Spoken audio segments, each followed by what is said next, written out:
Hello people of the internet. As you may have seen, this video is about why you should become a software apprentice in the UK. Now, most of this stuff is just going to be, it's from my experience in the UK, so your experience may vary, but it's the tech industry, so it should be relatively the same.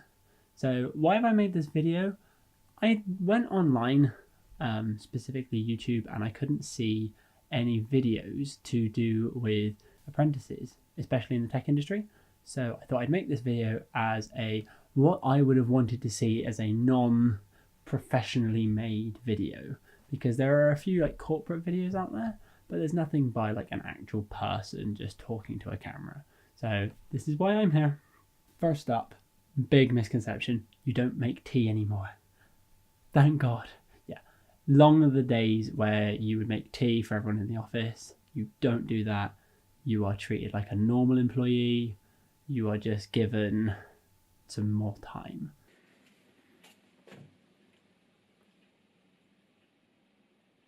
So why you should become an apprentice? Maybe uni's not your thing, and you don't fancy like getting into like thousands of pounds of debt. Earning while you're learning is also a really big option in terms of apprentices. I've been an apprentice for 2.5 years now, and that means I've got 2.5 years industry experience under my belt, it's so valuable.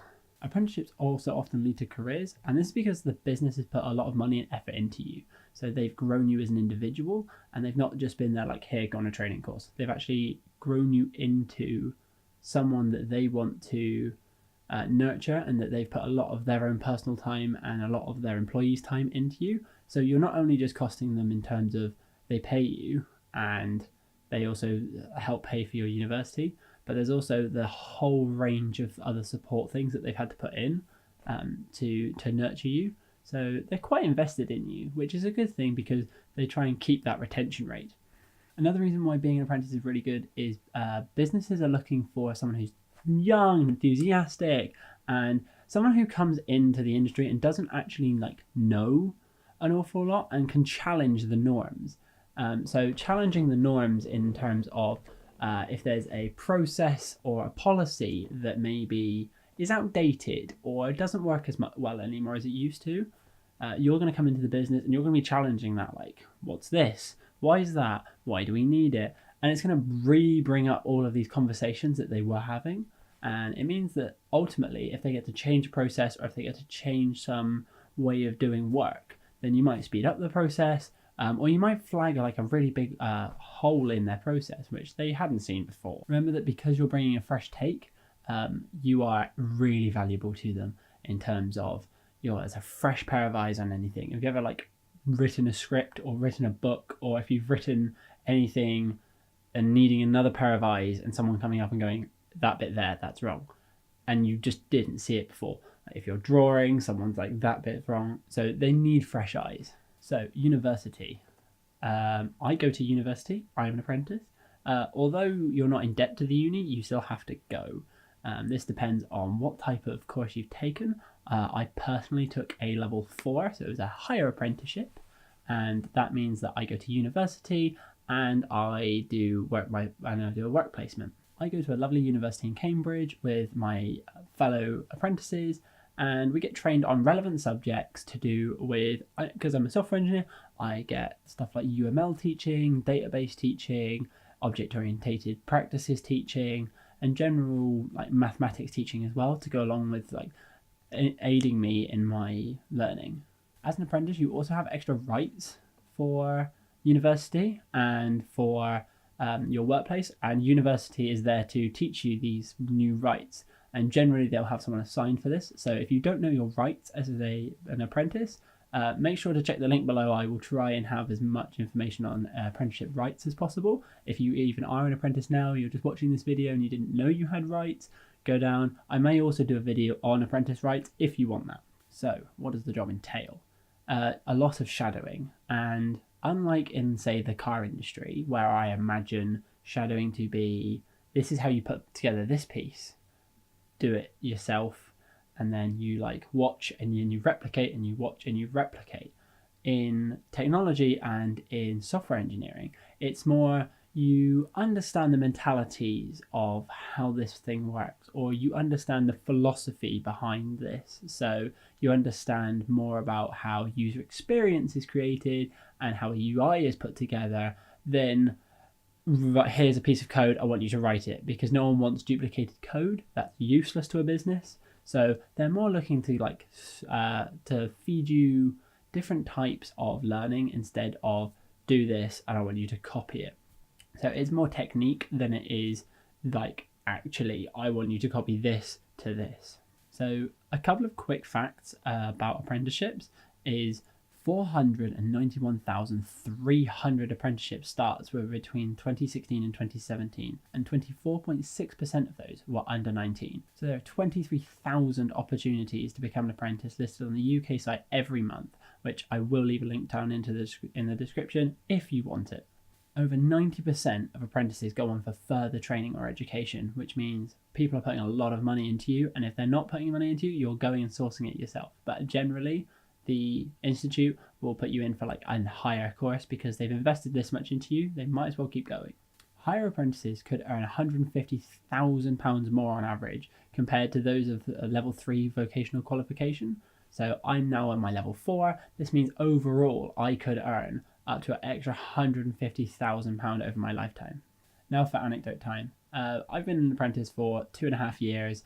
I've been all around the business to see what we work in, especially in my department, and it's been a wonderful experience.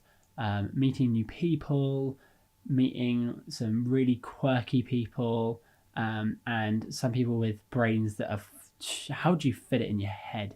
Damn. Personally, I felt really lucky getting my apprenticeship, and I feel like some days I feel like I shouldn't be there, and they're like, you guys hire me? I think there's the whole thing of I love doing what I'm doing, and I love being a software engineer, and there are people around you that really support you and really push you as well, but also they understand that you're just an apprentice, and they understand that you're not getting everything right every time, and that although you are there to learn, you're also there to do a job. So they put pressure on you, but they don't put as much pressure on you as, say, a normal employee, because you're not expected to do everything a normal employee can do. You're still learning. You haven't got the experience. You're getting it. You're currently in that bubble.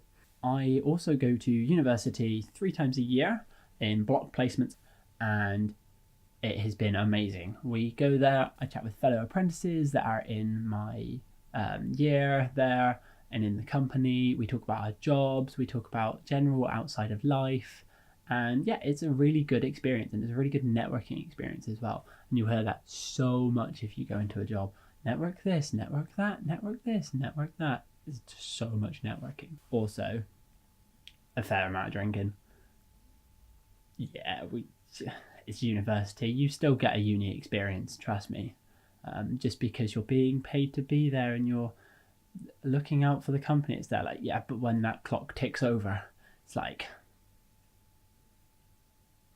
So I spend a lot of my time generally just around normal software engineers, some system engineers, just general employees. I just sort of get a feel for like how it is, and I pick up on little quirks that are happening, and just generally like be a normal employee but with a little bit more leniency. So because I haven't been there as much, there are a lot more black boxes for me. So where black boxes where you have a section of code that you don't have like an API for, that you don't know what it's about, and you know the code that goes in and you know something comes out, but you don't know what's in here. And when you start coding, there's a lot of those black boxes. So a lot of the time, you are not expected to know what is in the black box. You're not expected to understand the black box. You're just expected to be able to try and poke the box, be able to understand a little bit of the box, and sort of be curious about it. I do have to, however, follow company guidelines, health and safety policies, anything like that. You are a regular employee, so you still have to follow those like regimes, which isn't all bad. Some of them are really good schemes. Others are like, oh yeah, I've got to do this. And yeah, you'll find that you'll find what people like and don't like at work very quickly.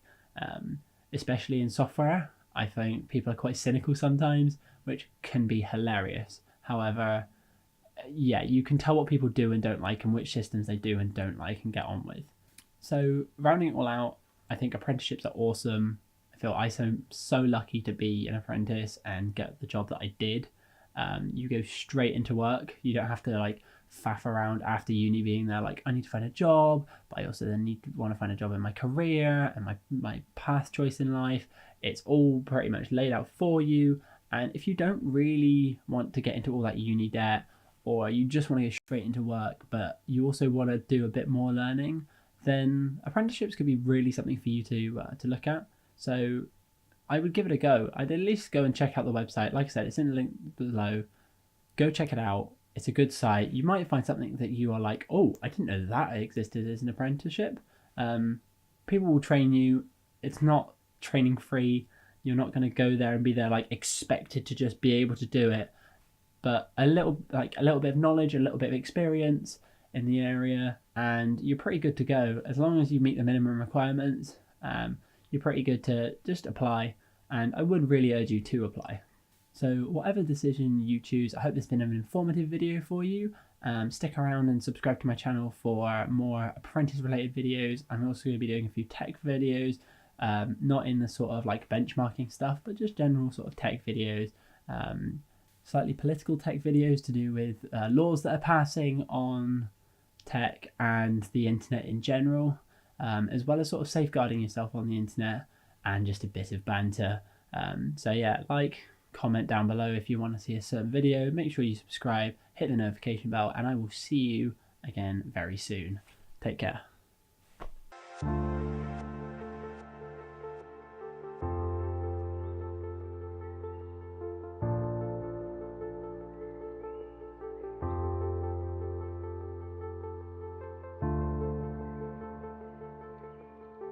Oh, it's done. You did good, Ash.